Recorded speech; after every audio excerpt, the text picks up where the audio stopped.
Let's quickly get on the text and I'll start reading and explaining to you further. A good player could make the ball bounce on the part of his opponent's side of the table that was the hardest to reach. Through these lines, we come to know that he was playing this game on a regular basis and he was playing it so hard that he wanted to make his opponents difficult to win the game. Daddy still thinks ping pong is a wonderful game, but back then little Daddy thought it was the most fascinating game in the world. Now, through these lines, we come to know that still little Daddy thinks that it is one of the most fascinating or it is the most wonderful game in this whole world, and no other game is important or no other game is much interesting as this game. Next line. He gave up reading, he stopped doing his homework.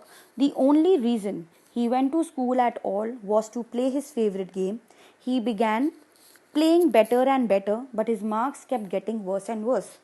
Now, students, what's happening over here? He is so much into this game. He is so much fascinated about this game and busy practicing this game that he has forgotten to even study.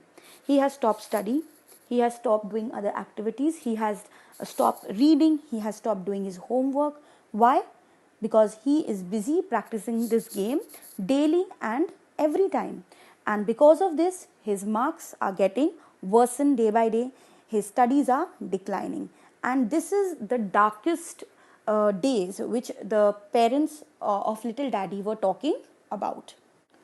The teacher took him aside and talked to him several times. She explained that there was a limit to everything. She even reminded him of the saying, "There's a time for everything." So when the teacher came to know that due to this game, his marks or his studies was declining day by day, she thought, or the teacher thought, to have a conversation with little Daddy. So he took him aside and he talked to him several times, and she made her understood that he should pay attention on his studies also and not just the game. And she also reminded him of saying that there's a time for everything. So he should get back to his studies and he should play the game, but not every time.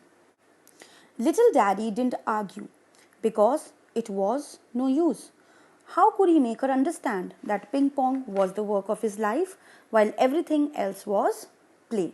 So here we come to know that little Daddy didn't even argue about what the teacher was saying because he knew that no one is going to understand his feelings for the game. And at that point of time in his life, ping pong was the only work, or ping pong was the only thing which he wanted to do. Next line. He became so good at the game that he could beat many of his friends. The day he beat the school's third best player, his teacher said, "I want to speak to your parents. Things cannot continue as they are now." Through these lines, it is almost visible that now little Daddy has become perfect. Why? Because he beat the school's third best player. By looking this, the teacher decided that now she wanted to meet his parents, because though he is a very good player in ping pong, his studies were getting affected and she wanted to meet the parents. So that's all in this video and we'll continue further.